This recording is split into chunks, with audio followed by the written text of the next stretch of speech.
ప్రేక్షకులకి నమస్తే అండి. నేను మీ యాదవ్ని. Welcome back Yadav cars and real estate.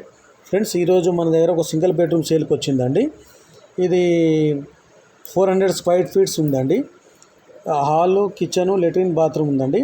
Land sharing 16 గజాలు ఉందండి. East facing, first floor, parking, bike parking ఉందండి. 9,50,000 చెప్తున్నారండి. నెగోషియబుల్.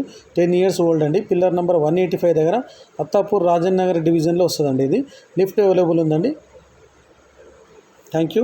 నేను మీ यादव ने दोस्तों नमस्ते, मैं आपका यादव। आज अपने पास सेल के लिए हैदराबाद में सिंगल बेडरूम आईसो है और ये हॉल, किचन, लेटरिन, बाथरूम है।